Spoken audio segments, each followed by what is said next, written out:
dugaan meninggalnya almarhumah berkaitan dengan dugaan perundungan yang terjadi, dari hasil investigasi internal kami bahwa itu tidak benar.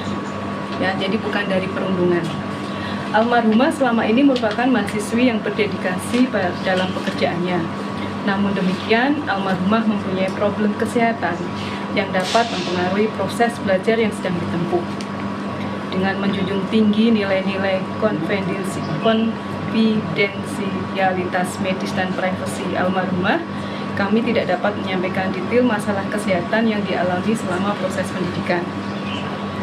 Pengelola pendidikan program studi anestesi menyikapi problem kesehatan yang dialami almarhumah dengan memantau secara aktif perkembangan kondisi yang bersangkutan selama proses pendidikan. Berdasarkan kondisi kesehatannya, almarhumah sempat mempertimbangkan untuk mengundurkan diri. Namun karena beliau adalah penerima beasiswa, sehingga secara administratif terkait dengan ketentuan penerima beasiswa, sehingga almarhumah mengurungkannya.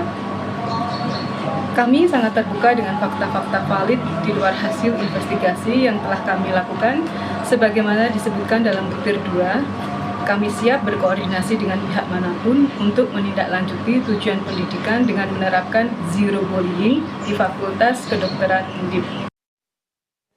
Baik, kita akan lanjutkan pembahasan ini pemirsa. Dr. Adip, dari ID sendiri, kemudian apa informasi yang diperoleh dari kasus yang kemarin ini menggegerkan ya dokter ya, ditemukan adanya residen dari pendidikan anestesi ini meninggal di Semarang, Jawa Tengah.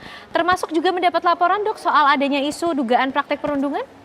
Ya, jadi pada prinsipnya kalau buat kami di organisasi profesi ya, ID dan juga perhimpunan spesialis di bawah Ikatan Dokter Indonesia, kami sangat tegas untuk melakukan sebuah penindakan jika memang ada tindakan-tindakan bullying atau perundungan. Apalagi itu kemudian sampai mengancam nyawa gitu ya. Nah, dan yang kedua yang perlu kita sampaikan juga, tentunya pada saat kita bicara aspek yang berkaitan dengan bullying perundungan, yang pertama pembuktian bullying itu harus ditunjukkan terlebih dahulu.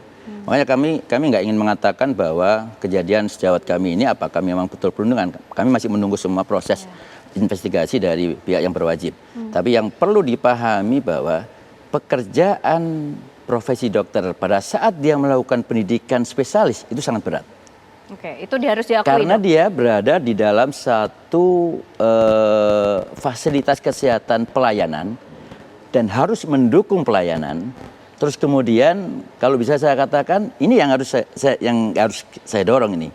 Pemerintah dalamnya Kementerian Kesehatan harus membuat regulasi terkait dengan jam kerja. Oke. Dan itu kemudian diikuti juga di dalam sebuah proses yang itu ada di dalam pelaksanaan yang ada di rumah sakit. Ini kan rumah sakit pendidikan, rumah sakit vertikal ya, punyanya Kementerian Kesehatan. Dan saya kira Kementerian Kesehatan punya peran untuk kemudian memberikan sebuah regulasi penguatan terkait dengan masalah overwork ini. Karena kita masih belum melihat untuk overwork ini apakah kita sudah mengikuti standar dari WHO yang 50 jam. Kemudian yang selanjutnya adalah di dalam pendidikan spesialis, profesi spesialis itu ada aspek yang juga tentunya masalah ketahanan mental. Nah, ketahanan mental inilah di dalam pada saat kita mau masuk di pendidikan spesialis, maka ada namanya MMPI. Ada lagi tes yang kemudian sebagai bagian untuk, oh ini betul nggak mempunyai cocok pada saat dia melakukan sebuah pendidikan spesialis di bidang tersebut. Nah, satu lagi juga adalah yang tentunya ketahanan mental itu apa? Karena pada saat dia melakukan atau berada di dalam pendidikan profesi spesialis ini, pendidikan spesialis ini, maka ada konsekuensi yang tentunya ini ya buat pengalaman saya juga dulu adalah bagaimana saya masih bisa bertahan ya karena saya tidak mendapatkan pendapatan pada saat saya sekolah spesialis gitu.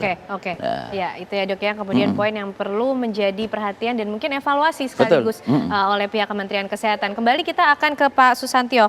Pak Susianto, kemudian apa langkah yang akan ditempuh oleh pihak keluarga dengan adanya kasus informasi yang beredar ini mengenai meninggalnya almarhum Dr. ARL?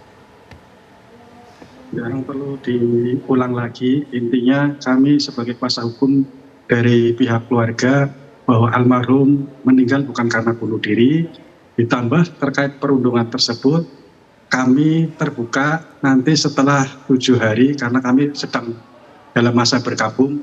Silahkan dari aparat penegak hukum ataupun pihak berwajib lainnya, apabila kami dikehendaki untuk dimintain keterangan, kami akan terbuka terkait almarhumah ini selama menempuh pendidikan di Prodi Anestesi Undip, terkait misalkan ada tidaknya perundungan tersebut.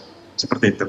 Oke, baik. Terima kasih Bapak-Bapak semuanya. Pak Susantyo, kuasa hukum dari keluarga almarhum Dr. ARL, kemudian ada Dr. Syahril, tadi juru bicara dari kementerian, dan juga Dr. Adit tadi yang sekaligus juga sudah memberikan catatan untuk bagaimana perbaikan pendidikan spesialis ke depan ya, khususnya dokter di dunia kesehatan. Terima kasih Bapak-Bapak semuanya, selamat malam.